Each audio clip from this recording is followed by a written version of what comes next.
बिस्मिल्लाहिर्रहमानिर्रहीम। अस्सलाम वालेकुम। Urdu voice stories with Asif में आपका खुशामदीद। यह वाक़या कराची से मोहम्मद अरशद ने भेजा है, उन्हीं की ज़बानी सुनते हैं। यह वाक़या 2020 का है, जब हम कराची के इलाके नाज़माबाद में न्यू घर में शिफ्ट हुए थे। घर देखने में बहुत अच्छा था और रेंट भी मुनासिब था।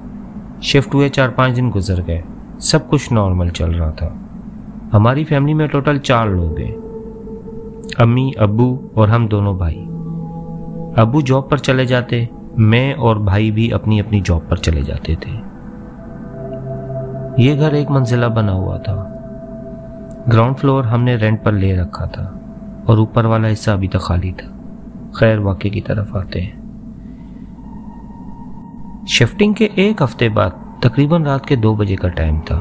सब घर वाले सो गए थे, पर मैं अभी तक जाग रहा था और मोबाइल यूज़ कर रहा था। तो अचानक ऊपर वाले फ्लोर से किसी के चलने की आवाज़ें आने लगी। मैं समझा मेरा वहम है। फिर थोड़ी देर के बाद ऊपर से फिर कुछ घसीटने की आवाज़ें आने लगी, जैसे कोई बड़ी चीज़ को घसीट रहा हो। डर की एक शदीद लहर मेरी रीढ़ की हड्डी में दौड़ गई, क्योंकि मैं जानता था कि ऊपर वाला हिस्सा तो बिल्कुल खाली है, मतलब वहां कोई नहीं रह रहा। तो ये आवाज़ें कैसी? मुझे लगा कि कोई चोर आ गया है। चूंकि मैं मॉडर्न ज़माने का लड़का हूं, इसलिए जिन, भूत और आसेब वगैरह पर मेरा यकीन नहीं था। कम से कम तब तक तो नहीं था। मैं रूम से बाहर निकला तो लाइट ऑफ थी, बस किचन की लाइट जल रही थी। मैं रूम से निकल के ऊपर वाली सीढ़ियों की तरफ जाने लगा। ऊपर का फ्लोर सेपरेट था और सीढ़ियां चढ़ के ऊपर का अलग से दरवाज़ा लगा हुआ था, और एक दरवाज़ा हमारी तरफ भी था जो सीढ़ियों की तरफ खुलता था। मैंने ऊपर देखा तो ऊपर का दरवाज़ा बंद था और ताला लगा हुआ था। मैं वापस आकर दोबारा लेट गया और मोबाइल यूज़ करने लगा। मुझे लगा शायद बराबर वाले घर में कोई सामान वगैरह यहाँ से वहाँ घसीट रहा होगा। 10 मिनट गुजरे थे कि अचानक हमारे किचन में बर्तन खड़कने की आवाज़ें आने लगी। अब मुझे खौफ महसूस होने लगा था। दिल जोर जोर से धड़कने लगा था। मैं खुद को यह सोचकर तसल्लियां देने लगा कि शायद अम्मी या अब्बू में से कोई उठा होगा, क्योंकि भाई तो मेरे साथ ही रूम में सो रहा था। मैं बस चुपचाप लेटा रहा और दिल ही दिल में कुरानी आयात पढ़ने लगा। इतने में मेरे रूम का दरवाजा किसी ने खटखटाया। बस फिर मेरी हालत खराब हो गई। मैंने भाई को उठाने की कोशिश की, पर वो बेखबर सो रहा था। मैंने हिम्मत की, दरवाजा खोला तो बाहर कोई भी ना था। मैं अम्मी अब्बू के रूम में गया तो वहां वो लोग भी सो रहे थे। मैं किचन में गया तो बर्तन इधर उधर बिखरे हुए थे। शायद कोई बिल्ली होगी। मैंने एक बार फिर खुद को नाकाम तसल्ली देने की कोशिश की। अभी मैं खड़ा यही सोच रहा था कि अचानक मुझे ऐसे लगा कि किचन में कोई मेरे पीछे खड़ा है।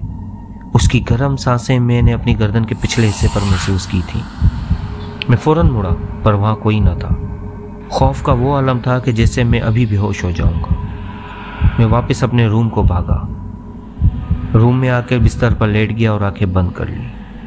अब रात के 3 बज रहे थे, पर नींद मेरी आंखों से कोसों दूर थी।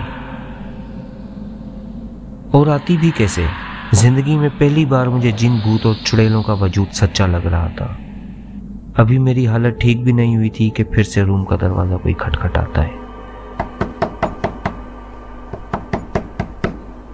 रूम के दरवाजे को लॉक नहीं लगा हुआ था।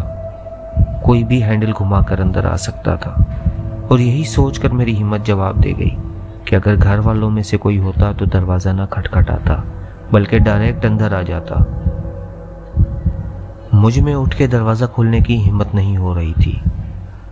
मेरी कमर दरवाजे की तरफ थी, पर सामने ड्रेसिंग टेबल था जिस पर लगे आईने में मुझे दरवाजा नजर आ रहा था। चंद लम्हों की खामोशी के बाद अचानक से दरवाजा खुलने की आवाज आती है। मेरा दिल जोर जोर से धड़क रहा होता है। मुझ में मुड़ के देखने की हिम्मत नहीं होती। मैं आईने में देखता हूं तो कोई नजर नहीं आया, पर किचन से किसी की बातें करने की आवाजें आने लगती हैं। मैंने गौर किया तो वो आवाज मुझे अम्मी की लगी। मुझ में थोड़ी हिम्मत आई। मैंने किचन की तरफ जाकर देखा तो वहां अम्मी ना थी, बल्कि वहां एक काला साया नजर आया जो किसी औरत का लग रहा था। मेरी चीख निकल गई। मेरी आवाज सुनकर बराबर वाले कमरे से अम्मी और अब्बू भी उठकर आ गए और वो साया मेरे आर पार होता हुआ किचन से निकला और सीढ़ियों के रास्ते ऊपर चला गया। मैंने सारी बात घर वालों को बताई। सब ने मुझे कहा कि तुम्हारा वहम होगा, पर सिर्फ मैं जानता था कि ये मेरा वहम नहीं है। अबू ने मुझे डांटा कि सारी सारी रात जागोगे तो ऐसे ही उल्टे उल्टे ख्याल आएंगे ना, टाइम से सो जाया करो। खैर वो रात गुजर गई। मैंने सोचा कि बस यहीं पर सब खत्म हो गया, पर असल कहानी तो अब शुरू होती है। उस रात के बाद ये सब रोज का मामूल बन गया। रोज रात को ऊपर वाले फ्लोर से किसी चीज के घसीटने की आवाजें आना। कभी लगता कि कोई ऊपर भाग रहा है, कभी कोई रो रहा होता तो कभी किसी की हंसने की आवाजें आना शुरू हो जाती। चीजें अक्सर अपनी जगह से गायब हो जाती, फिर कुछ देर बाद वहीं से वापसी मिलना अब रोज का मामूल बन गया था। एक रात वीकेंड पर भाई नाइट मैच के लिए बाहर खेलने गया। रात के 2 बज रहे थे। अम्मी अबू सो रहे थे, मैं भी रूम में अकेला था। इतने में हमारे घर के मेन डोर खुलने की आवाज आई। मैंने जाकर देखा तो भाई था। मैंने पूछा कैसा रहा मैच, तो उसने जवाब नहीं दिया, सीधा वॉशरूम चला गया। मुझे लगा शायद मैच हार गए हैं, इसलिए गुस्सा है। मैं भी लेट गया और मोबाइल यूज करने लगा। 1 घंटे से ऊपर हो गया, भाई वॉशरूम से बाहर नहीं आया, तो मैंने वॉशरूम का दरवाजा खटखटाया। भाई ने कोई रिस्पॉन्स नहीं किया। मैंने थोड़ा जोर से खटखटाया तो दरवाजा खुल गया, पर यह क्या? यह देखकर मुझ पर हैरतों के पहाड़ टूट गए। वॉशरूम में तो कोई नहीं था और नल खुला हुआ था। यह सोच कर मेरा तो दिमाग ही काम नहीं कर रहा था कि भाई मेरे सामने वॉशरूम गया था तो किधर गुम हो गया। मैं अभी यही बताने अम्मी अब्बू के रूम की तरफ जाने लगा तो भाई मेन गेट से अंदर आ रहा था। मुझे परेशान देखकर बोला, क्या हो गया, घबराए हुए क्यों हो? अभी मैं बताने ही लगा था कि ऊपर वाले फ्लोर से किसी के हंसने की आवाजें आने लगी। बहुत भयानक अंदाज से कोई औरत हंस रही थी, जो भाई ने भी सुनी। हम दोनों रूम में आकर बैठ गए। सुबह सारी बात अम्मी अब्बू को बताई।